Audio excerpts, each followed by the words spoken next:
His message. Message for all.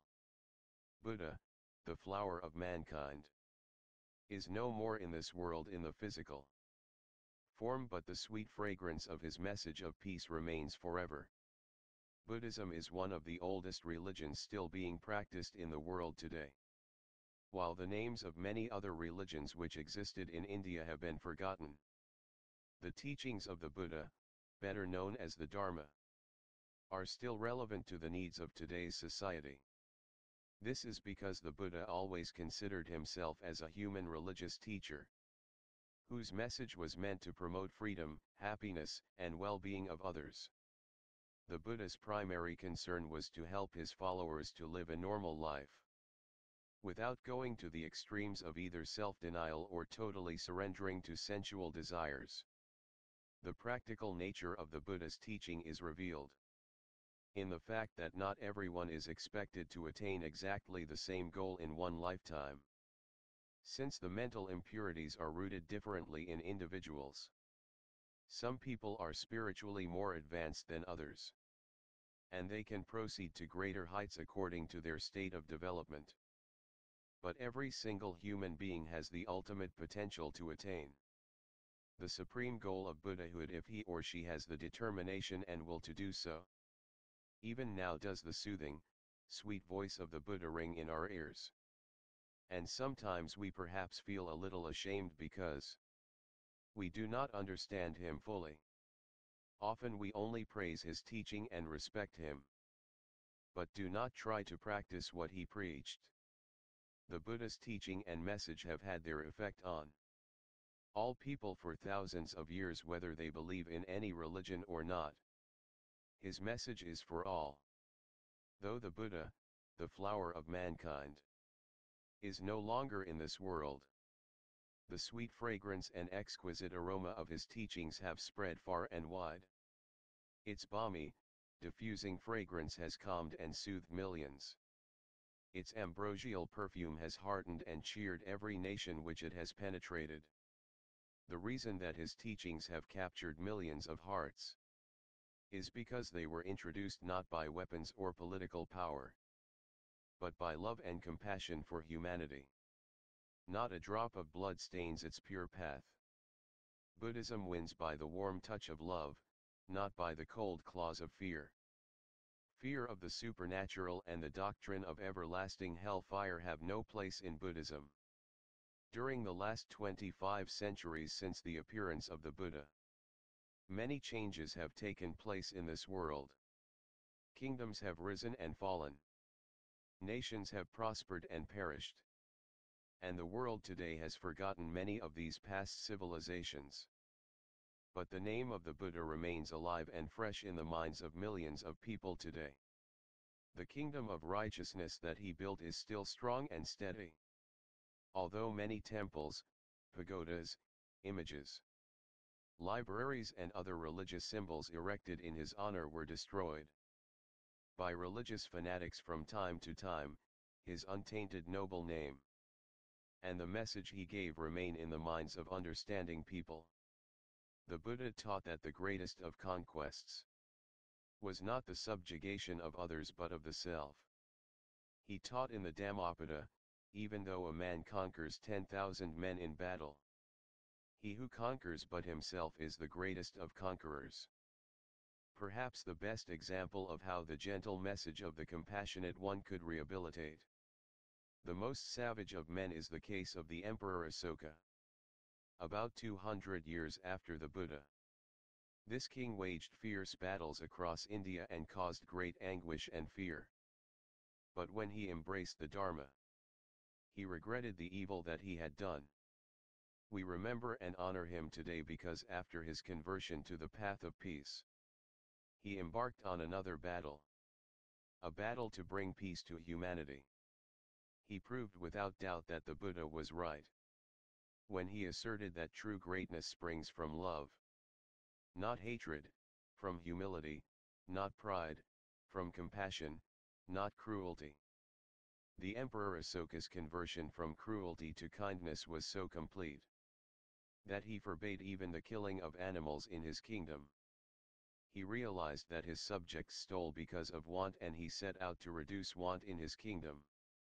But above all, he instructed the followers of the Buddha to remember the Master's teaching never to force their beliefs on others who were loyal to other religious leaders. In other cases, we have heard of kings who, upon conversion, diverted their thirst for blood by spreading their new religion by the sword. Only Buddhism can take pride in a king who has never been equaled in such greatness before or ever since. The Buddha's teachings were introduced in order that societies could be cultured and civilized and live in peace and harmony. All of life's most difficult problems can be better understood if we but try to learn and practice his teachings. The Buddha's approach to the problems and suffering of mankind is straightforward and direct. The Buddha was the greatest conqueror the world has ever seen. He conquered the world with his infallible weapons of love and truth. His teaching illuminates the way for mankind to cross from a world of darkness, hatred, and suffering, to a new world of light, love, and happiness. Miraculous power. If a wicked man can become a pure, religious man, this is a real miracle in action.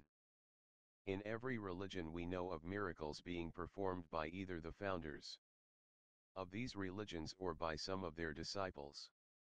In the case of the Buddha, miracles occurred from the day of his birth until his passing away into nirvana.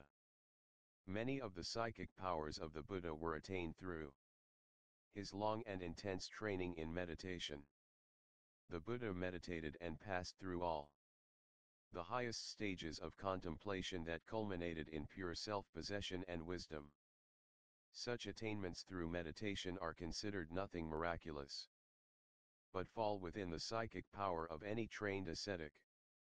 Using meditation on the night of his enlightenment, there arose within the Buddha a vision of his previous births, the many existences with all their details.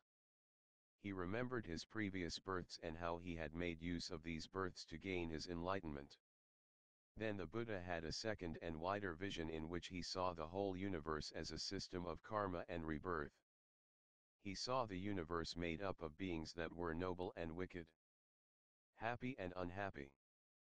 He saw them all continually passing away according to their good and bad deeds, leaving one form of existence and taking shape in another.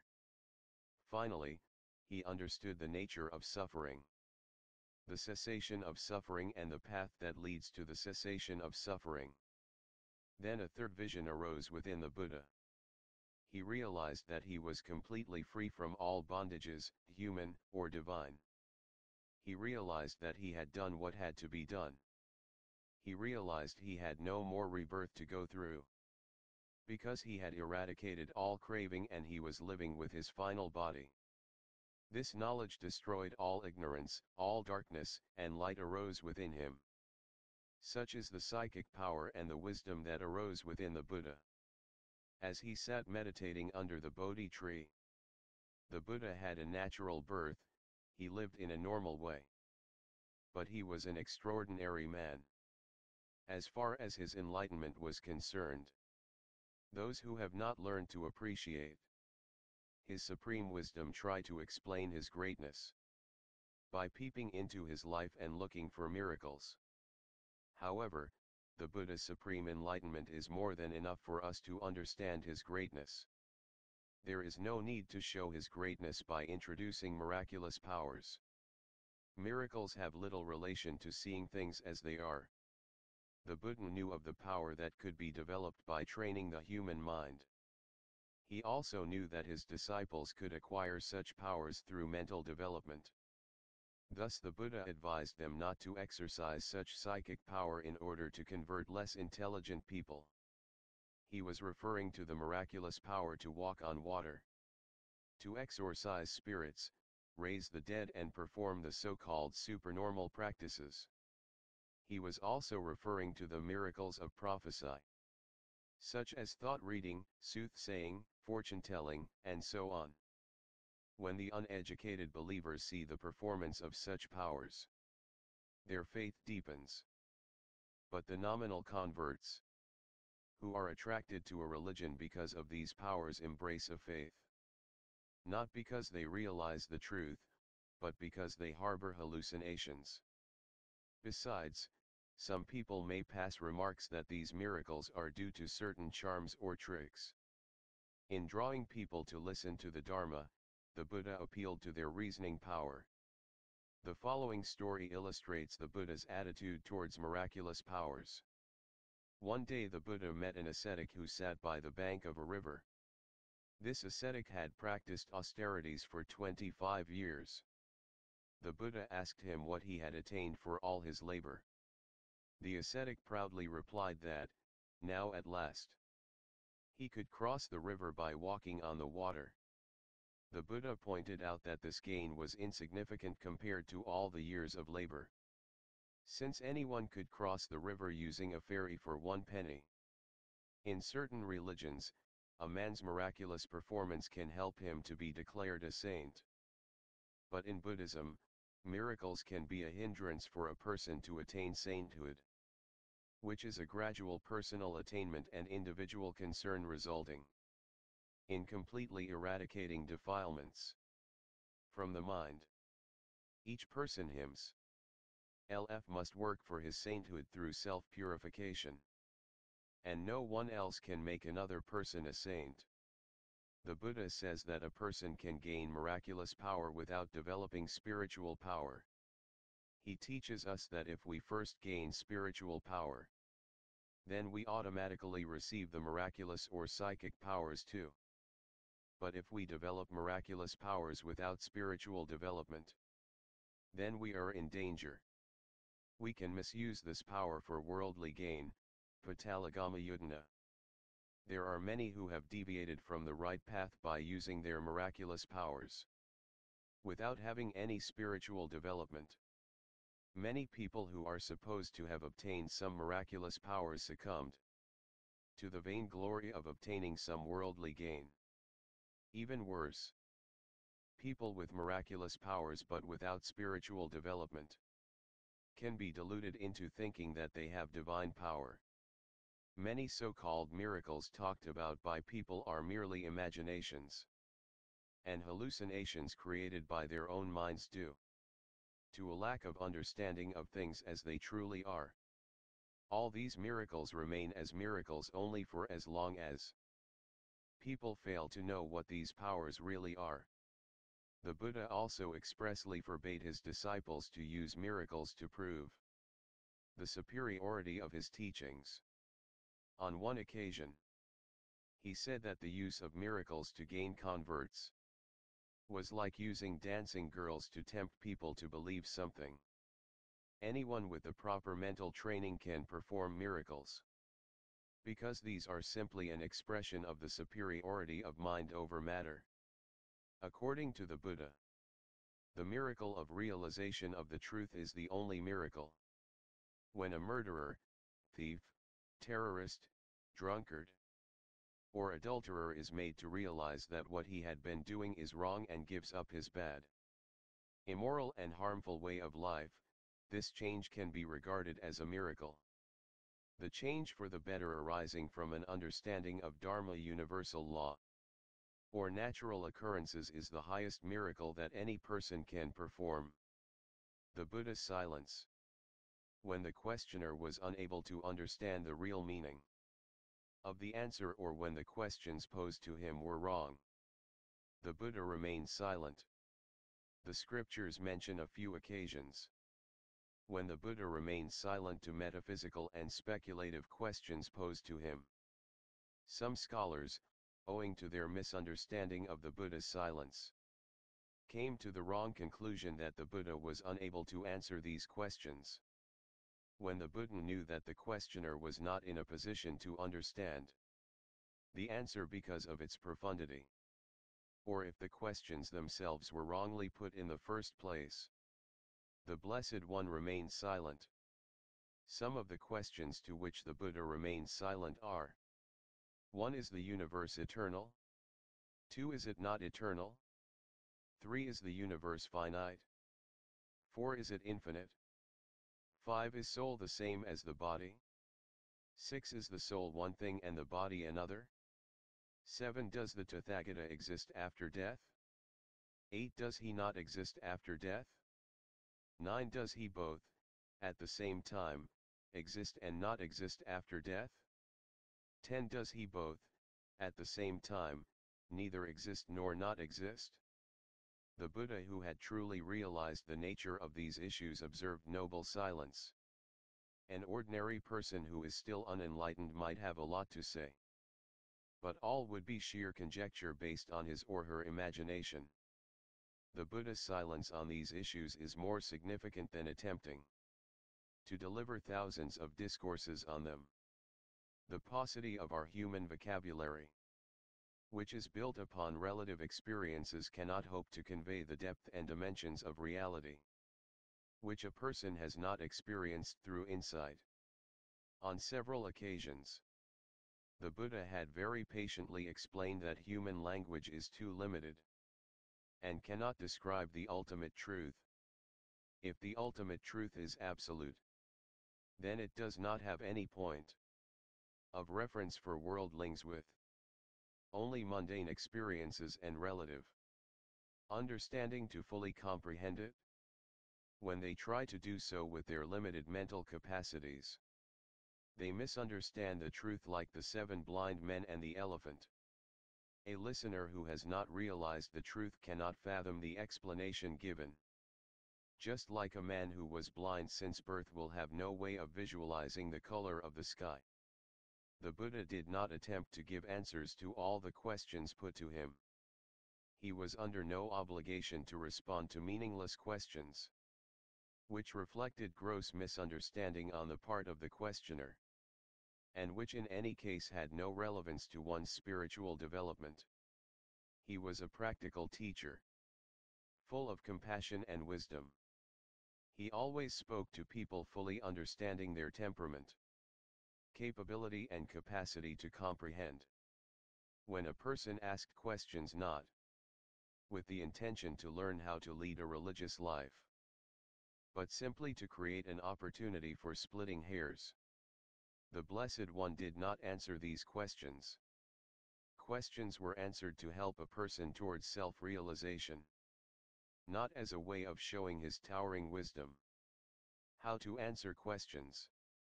According to the Buddha, there are several ways of answering various types of questions. The first type of question is one that requires a definite answer, such as a yes or no. For example, the question, "Are all conditioned things impermanent?" is answered with a yes. The second type of question is one requiring an analytical answer. Suppose someone says that Angulimala was a murderer before he became an arahant. And is it possible for any murderer to become an arahant? This question should be analyzed before you can say yes or no. Otherwise, it will not be answered correctly and comprehensively. You would need to analyze what conditions make it possible for a murderer to become a saint within one lifetime. The third type of question is one where it is necessary to ask a counter question to help the questioner to think the problem through. If you ask, "Why is it wrong to kill other living beings?" the counter question is, "How does it feel when others try to kill you?" The fourth kind of question is one that should be dropped. It means that you should not answer it. These are the questions which are speculative in nature, and any answer to such questions will only create more confusion. An example of such a question is, "Does the universe have a beginning or not?" People can discuss such questions for years without coming to a conclusion. They can only answer such questions based on their imagination, not on real understanding.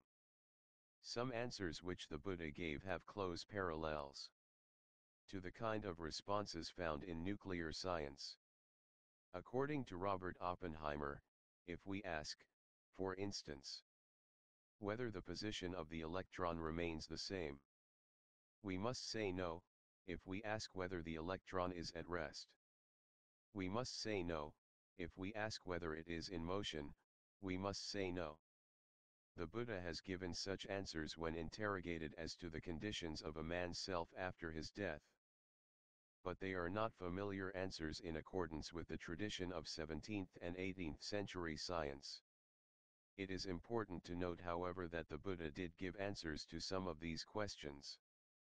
To his most intellectually developed disciples after the questioner had left. And in many cases, his explanations are contained in other discourses, which show us why these questions were not answered by the Buddha merely to satisfy the inquisitive, but undeveloped minds of the questioners. The Buddha's attitude towards worldly knowledge. Worldly knowledge can never help one to lead a pure religious life that leads to peace and emancipation. Worldly knowledge is useful for worldly ends. With such knowledge, mankind learns how to use the earth's resources to improve the standard of living, grow more food, generate power to run factories and to light up streets and houses, manage factories and businesses, cure sickness, build flats and bridges, cook exotic dishes, and so on. Worldly knowledge can also be used for harmful purposes, such as building missiles with nuclear warheads, manipulating the stock market, cheating legally, and inflaming political anxiety and hatred. Despite the rapid expansion of worldly knowledge, especially in the 21st century, mankind has been brought no nearer to the solution to human problems and eradicating pervasive unsatisfactoriness. In all likelihood, it never will solve human beings' universal problems and bring peace and happiness because of the premises on which such knowledge, discoveries and inventions are built. While Buddhism can bring greater understanding on how to lead a good worldly life, its main focus is how to gain liberation through the development of wisdom, mental culture and purity.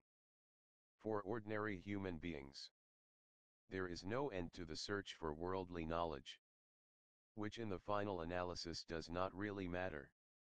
For as long as we are ignorant about the Dharma, we will forever be trapped in samsara, the repeated cycle of birth and death. According to the Buddha, for a long time, brothers, have you suffered the death of a mother. For a long time, the death of a father, for a long time, the death of a son, for a long time, the death of a daughter. For a long time, the death of brothers and sisters. For a long time have you undergone the loss of your goods. For a long time have you been afflicted with disease. And because you have experienced the death of a mother, the death of a father, the death of a son, the death of a daughter, the death of brothers and sisters, the loss of goods, the pangs of disease, company of the undesired. You have truly shed more tears upon this long way hastening from birth to death, from death to birth than all the waters that are held in the four great seas. Anguttara Nikaya.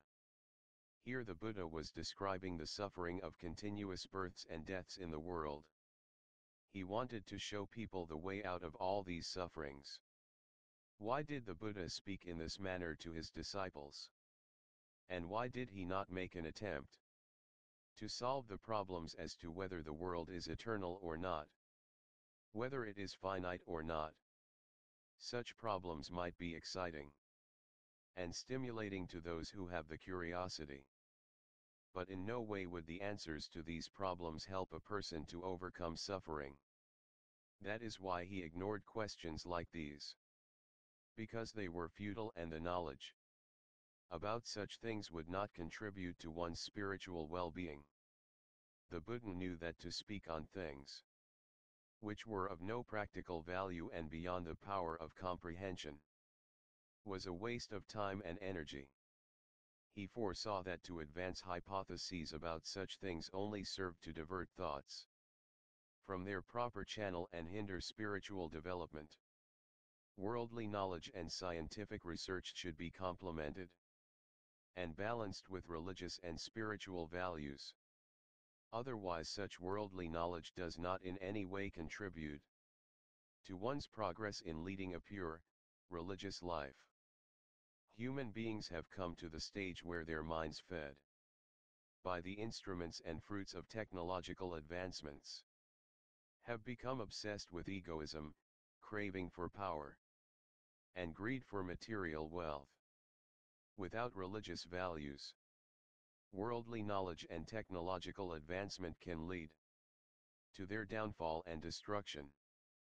These will only inflame their greed, which will take on new and terrifying dimensions. On the other hand, when worldly knowledge is harnessed for moral ends, it can bring maximum benefit and happiness for humanity. The last message of the Buddha.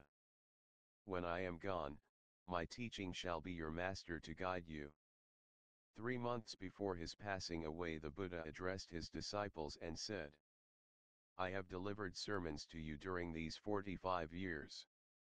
You must learn them well and treasure them. You must practice them and teach them to others. This will be of great use for the welfare of those living now, and for the welfare of those who come after you. My years are now full ripe, the lifespan left is short. I will soon attain parinirvana. You must be earnest. O monks, be mindful and of pure virtue. Whoever untiringly pursues the teaching will go beyond the cycle of birth and death and will make an end of suffering. When Ananda asked the Buddha what would become of the order after he passed away, the Buddha replied, What does the order expect of me, Ananda? I have preached the truth without any distinction, for in regard to the truth, there is no clenched fist in the teachings of the Buddha. It may be, Ananda, that to some among you, the thought will come the master's words will soon end. Soon we will no longer have a master. But do not think like this, Ananda. When I am gone, my teaching and the disciplinary code shall be your master. The Buddha further explained, If there is anyone who thinks, it is I who will lead the brotherhood, or the order is dependent on me, it is I who should give instructions. The Buddha does not think that he should lead the order or that the order is dependent on him. I have reached the end of my days. Just as a worn-out cart can only be made to move with much additional care, so my body can be kept going only with much additional care. Therefore, Ananda, be a lamp and refuge unto yourselves. Look for no other refuge. Let the truth be your lamp and your refuge. Seek no refuge elsewhere. At the age of 80, on his birthday, he passed away without displaying any supernatural powers. He showed the real nature of component things even in his own life. When the Buddha passed away into nirvana, one of his disciples remarked, All must depart, all beings that have life must shed their compounded forms. Yes, even a master such as the Buddha, a peerless being, powerful in wisdom and enlightenment, must pass away. Apamadina sampadetha via dharma sankhara. Work diligently. Component things are impermanent. Mahaparinirvana Sutta. After the Buddha. Does the Buddha exist after his death? The question does the Buddha exist after his death or not, is not a new question. The same question was put to the Buddha during his lifetime. When a group of ascetics asked the same question to certain disciples of the Buddha, they could not get a satisfactory answer from them. Anuruddha, a disciple, approached the Buddha and reported to him about their conversation. Considering the understanding capacity of the questioners, the Buddha usually observed silence at such questions. However, in this instance, the Buddha explained to Anuruddha in the following manner. O Anuruddha, what do you think, is the form, rupa, permanent or impermanent? Impermanent, sir. Is that which is impermanent painful or pleasant? Painful, sir. Is it proper to regard that which is impermanent, painful, and subject to change as this is mine, this is I, this is my soul or permanent substance? It is not proper, sir. Is feeling permanent or impermanent? Impermanent, sir. Is that which is impermanent, painful, or pleasant? Painful, sir. Is it proper to regard that which is impermanent, painful and subject to change as this is mine, this is I, this is my soul? It is not proper, sir. Are perception, formative tendencies, and consciousness permanent or impermanent? Impermanent, sir. Is that which is impermanent, painful, or pleasant? Painful, sir. Is it proper to regard that which is impermanent, painful, and subject to change as this is mine, this is I, this is my soul? It is not proper, sir. Therefore whatever form, feeling, perception, formative tendencies, consciousness which have been, will be, and is now connected with oneself, or with others, gross or subtle, inferior or superior, far or near. All forms, feelings, perceptions, formative tendencies, and consciousness should be considered by right knowledge in this way. This is not mine, this is not I, this is not my soul. Having seen thus, a noble, learned disciple becomes disenchanted with the form, feeling, perception, formative tendencies, and consciousness. Becoming disenchanted, he controls his passion and subsequently discards them. Being free from passion, he becomes emancipated and insight arises in him. I am emancipated. He realizes, birth is destroyed. I have lived the holy life and done what had to be done. There is no more birth for me. What do you think, Anuradha? Do you regard the form as a Tathagata? No, sir. O Anuradha, what is your view? Do you see a Tathagata in the form? No, sir. Do you see a Tathagata apart from form? No, sir. Do you see a Tathagata in feeling, perception, formative tendencies, and consciousness? No, sir. O Anuradha, what do you think? Do you regard that which is without form, feeling, perception, formative tendencies, and consciousness as a Tathagata? No, sir. Now, Anuradha, since a Tathagata is not to be found in this very life, because physical body is not Tathagata, is it proper for you to say, this noble and supreme one has pointed out and explained these four propositions. A Tathagata exists after death. A Tathagata does not exist after death. A Tathagata exists and yet does not exist after death. A Tathagata neither exists nor does not exist after death. No, sir. Well and good, Anuradha. Formerly and now also I expound and point out only the truth of suffering and the cessation of suffering. Anuradha Sutta Samyutta Nikaya.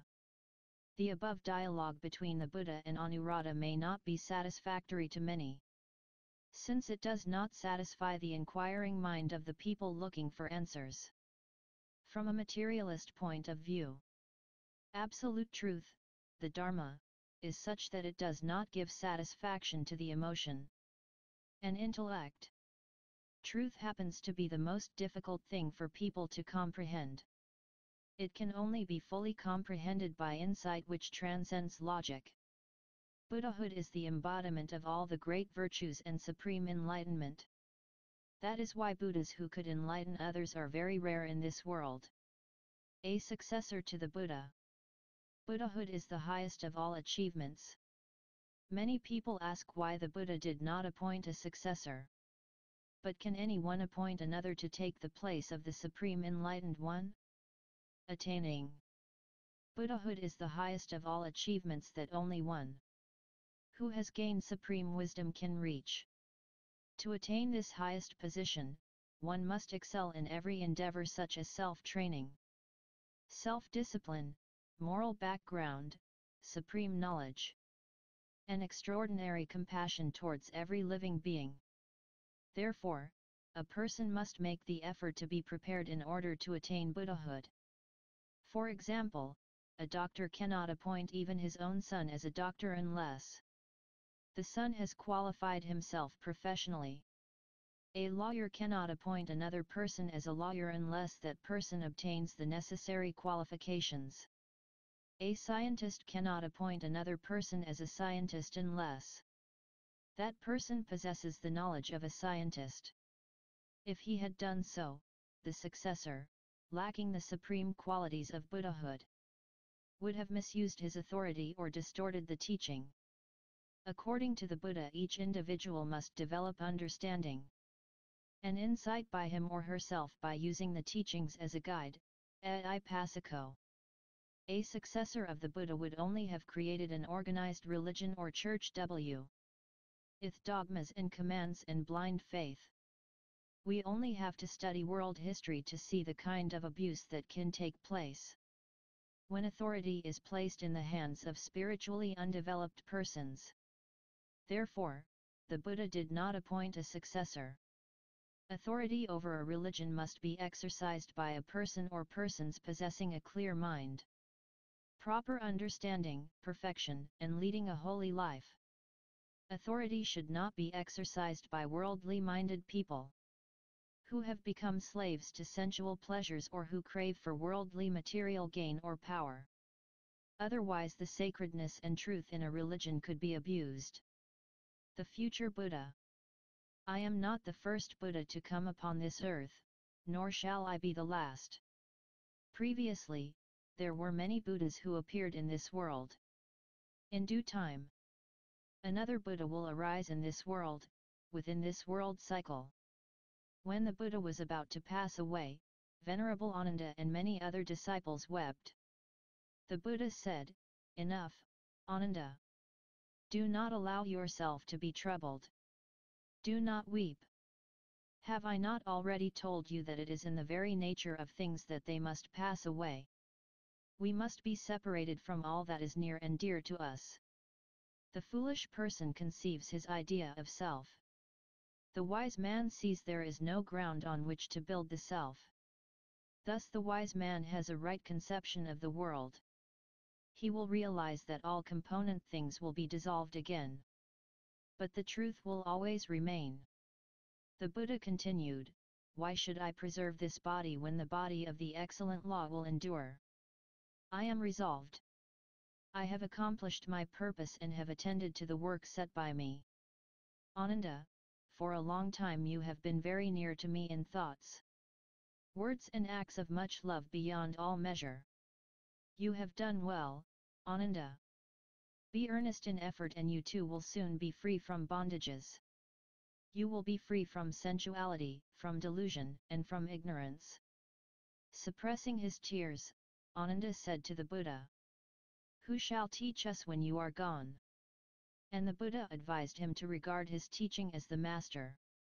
The Buddha continued again, "I am not the first Buddha to come upon earth. Nor shall I be the last. In due time, another Buddha will arise in this world. A holy one, a supremely enlightened one, endowed with wisdom, in conduct auspicious, knowing the universe, an incomparable leader of men, a master of devas and men. He will reveal to you the same eternal truths which I have taught you. He will proclaim a religious life, holy, perfect and pure, such as I now proclaim." "How shall we know him?" asked Ananda. The Buddha replied, "He will be known as Maitreya, which means kindness or friendliness." Buddhists believe that those people who at present are doing meritorious deeds by leading a religious life will have a chance to be reborn as human beings in the time of Maitreya Buddha and will obtain nirvana identical with that of Gautama Buddha. In this way they will find salvation through the guidance of his teaching. His teaching will become a hope of the remote future for everybody. However, according to the Buddha, devout religious people can gain this nirvanic bliss at any time. if they really work for it irrespective of whether a Buddha appears or not. As long as my disciples lead a pure religious life, so long will the world never become empty of Ara and Tas. Mahaparinirvana Sutta.